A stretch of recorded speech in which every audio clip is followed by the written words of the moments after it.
the Prince George Native Friendship Center has been in Prince George, located on the ancestral lands of Clayley-Tenay for the last 50 years. And in that, for over that 50 years, we had our organization was founded by a group of young people who initially started this organization as a way to connect to their culture and community while they're here for school.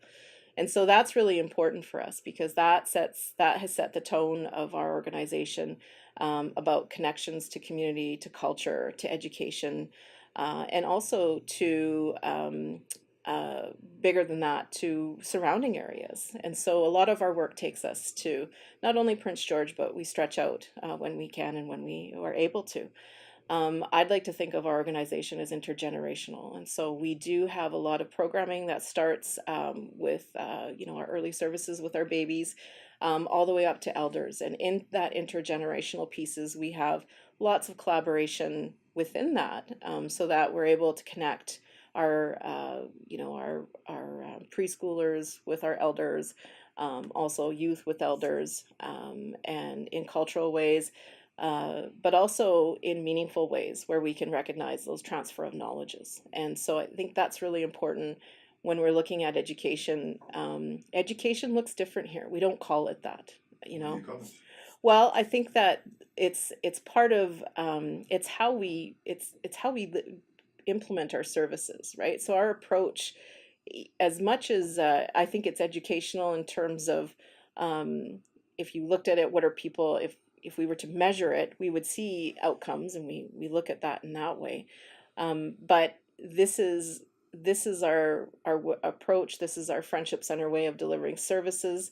And I think that that's really important because in amongst that, someone who's coming here for cultural engagement, it might turn into an educational experience, right? Because it might be the first time that they've ever been amongst some of that cultural pieces, or it might be part of that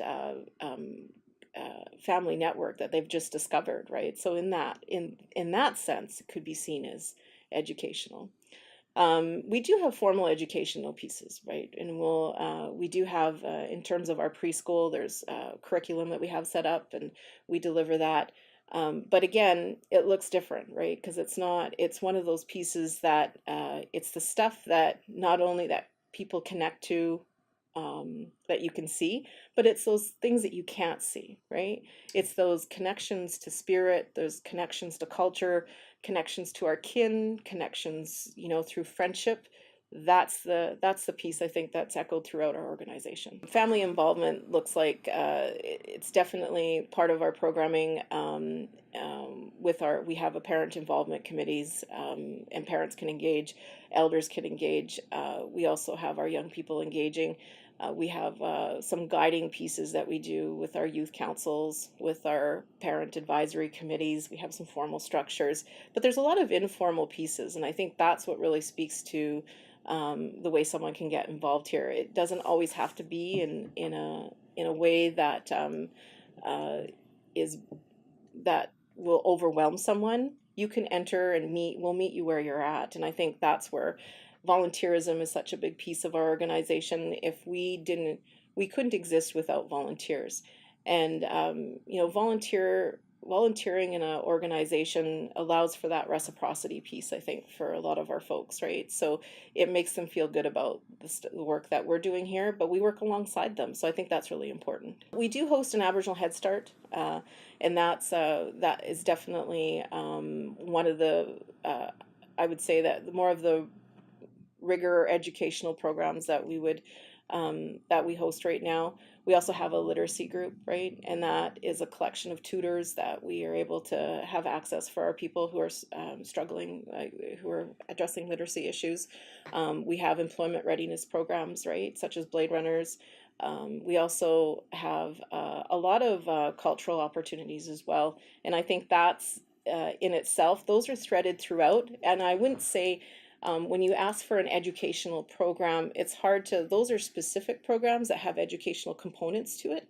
But really, it's threaded throughout the organization. And that's what our organization, we really strive to be that compassionate learning community. So it's not just that people are learning from us, we're learning from people, and all walks who come in here. And I think that's really important.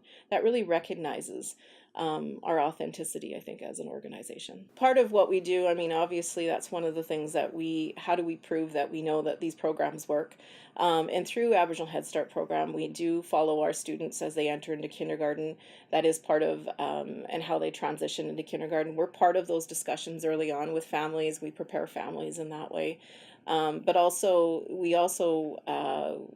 have a continuum, like we have alumni of Head Start. So it's interesting. Our first intake of Head Start students is now in their 20s, right? And they still connect and they still remember being part of Head Start. And I think that's one of the things that when you have those narratives and when you have those testimonies, that far exceeds any of those statistical datas, right? I mean, when you have people speaking to that, right now our Head Start is a very popular program. There is a waiting list at times, and so there's a trend that as soon as babies are born, they go on the Head Start list, and people say that in a joking way, but it actually is true.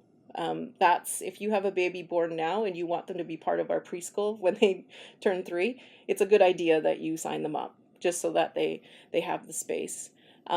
We are fortunate in that we have 2 Head Start programs, and so we follow a traditional program, traditional to this territory. So we do have a carrier curriculum program, and that's based on the traditions and practices of and delivered.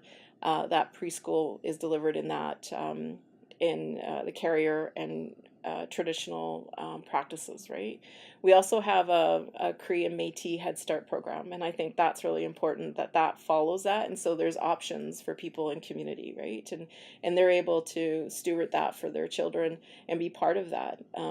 Parental engagement is really important there, because I think that that's what the success of that program is that parents are involved, they believe, they participate, but they also guide and steward that program, right?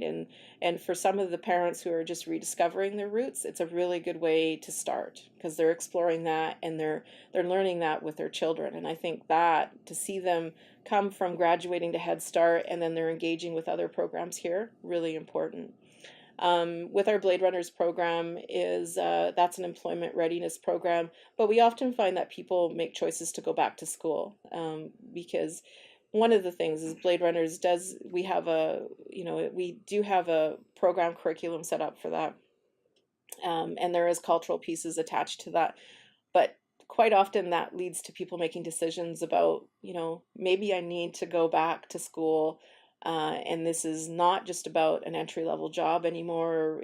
This is about finding that fulfilling career. They really get to discover their gifts of what they're good at, and where that can take them. And I think that's, for us, that is one of those pieces that we have a really high success rate of our folks actually continuing with school, are being employed in capacities. We also have the resources to be able to support them in that, and I think that's really important. So long after they've become a Blade Runner student and they've been through the program, there is some wraparound services that we can do with them that helps them in their journey, right? And I think those are the things that makes those programs unique. The other stuff with literacy and it's really refreshing to see that we have a lot of retired educators who come our way to say, hey, look, I really, they're dedicated lifelong learners, and they want to offer and do some reciprocity within the organization, and that's where they choose to be, is they dedicate hours and hours with folks to improve literacy or to assist them in getting in through some of their coursework, or to get them into programming. And so I think that's really important. So when you talk about successes, a lot of ours, there's a lot of individual success, but there's a lot of collective success that we know is proven that our organization identifies with, and some of our programming is long-term programming. I mean, when I talk about Head Start being the first intake of students now in their 20s and being in careers, that's a long time. That's a long-serving program, but also those the Head Start, to graduate from Head Start is just, it's one of those things that carries carries people through school, and to have that in that curriculum indigenized and to have family participation, that is really, that's the part of success that really I think brings that program and brings forward family and individual success. When our preschoolers are exposed to a lot of those pieces, because that's where we're meeting them at, right? The land is so important, and so a lot of that traditional knowledge that we're able to get into practice is of local content, and I think that's really important. So when we talk about being involved and having carrier curriculum involved, that was those are on advice from elders, but also in practice by knowledge keepers who are carrier, and I think that's really important. So they are not only language keepers, but they have that history, they have those practices. We see a lot of our young folks, they actually get early language exposure in traditional languages, but also in dance and song and food. And I think that is those pieces, and along with families, those are really, some of those are really transformational for our young people. Also in our Blade Runners program, we do a lot of those pieces as well. And so we have elders who are part of our programming. We do a lot of cultural teaching. So there's that traditional transfer of knowledge that exists. We also, we often find that, because we're such a large urban center, that this urban center provides a doorway into someone's own cultural journey. And I think that's really important, because there's so much diversity within our population, and respectfully, not everybody practices in the same way. But for whatever reason, it's always empowering, and people feel, that they can come here. It's the start. Sometimes it's the start of their own cultural journey, and I think that camaraderie, that kinship. We always talk about our friendship, kinship being really important. Even though we may not be closely related, but we're all related, right? And I think that's one of the things that really speaks loudly here. I think Indigenous education is definitely something that is different. It can be different from everybody, but for locally here, it's that connection, acknowledgement of historical pieces that, as I opened up today, I talked about, where we're located and our connection to the land. It's that language immersion, I think, is really important. When we start to know language, we start to understand different worldviews. And so, I think that holistically looking at those areas, those are pieces that are very much part of Indigenous education. We talk about transfer of knowledge and having those pieces intergenerational. That for me is looking what we try to live up to here at the Friendship Center all the time, right? And the inclusion again. I think Indigenous education is always evolving too, to some degree. I think that there's really authentic pieces that, are ceremonial, and those are that could be seen as a form of education. But I do think that, the way that we approach holistically looking at things, acknowledging traditional territories and customs, if we're a visitor to the land, that is definitely a piece that, I myself, I'm a visitor here, so I do defer to the worldview here, because I think that's really important. But when I'm able to bring in my culture respectfully and acknowledge that and not impose it on people, I think that's really important as well. Where I'd like to see education in 10 years, I would absolutely love to see that we had more diversity in our educators, like in public education. That's definitely, and those in leadership. I think that's one of the things that is lacking in. And as a result of that, we're only seeing very small pieces of Indigenous education, or a very small focus to that. I think that we need some legislative changes. I think that the 94 calls to action, really, there's some beautiful things in there. For them to actually move forward, it takes more than talk. So I think that I don't see any I don't see a lot of changes going on right now. And so I would think that bigger pieces legislatively.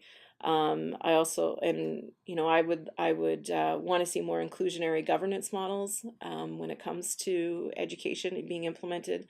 When we're looking at school districts, I'd like to see more collaboration with communities, because I think that educators need community as much as community needs educators, and I think it's a natural fit. Yet sometimes it can be so insular, and there's such a disconnect.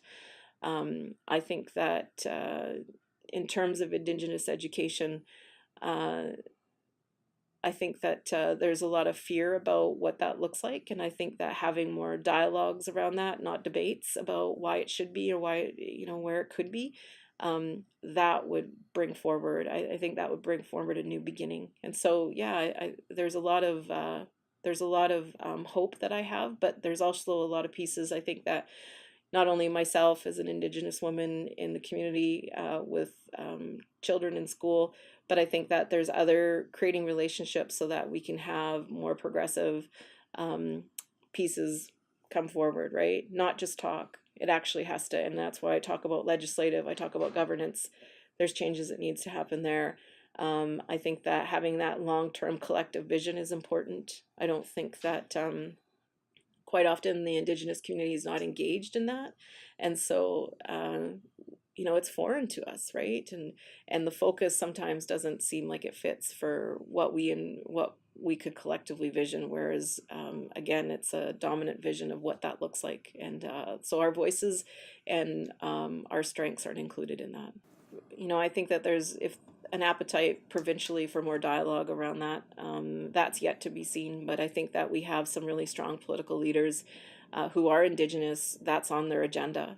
We need to support our Indigenous leaders to bring forward that message. And so having those pieces, I think that they've got the ear and they've got the right, they've got the networking. But I think that in our role as parents, having that voice heard, even if it's locally to your local school, but even further than that, is participating in those processes that will allow that you have an opportunity to have those says. There hasn't been an Indigenous candidate that's been elected to a trustee position, so I think that's one of the things. We've had several who've tried, but it would be great to have that piece, and because that definitely, of the candidates who always come forward, that's the piece that they desire to have be part of that collective vision. And if I think that there's value in that, but we as community need to be able to support those initiatives too. We need to participate in that process so that we can start those collaborations. I think there's funding, but I think overall that anytime we can engage in conversations with political leaders, but also with is constantly engaging in dialogue where we're able to enter conversations like we have something to learn, I think is really important. So that means never giving up on those things. It's not just about hope. It's about having and actualizing it, right? And so I think that funding has always been one of those things, but it's possibly the way that we look at funding and our focus, right? And for change, true change to happen, we've got to be part of it. And so we can't be bystanders or witnesses to this anymore. And that's where I call upon, our other Indigenous brothers and sisters to be part of those things, the movement that we need to be part of it as much as, allies in education, I think are really important. I don't think that I don't think we're far off. I think we speak different languages, but we got to find that common language where we're able to move this forward.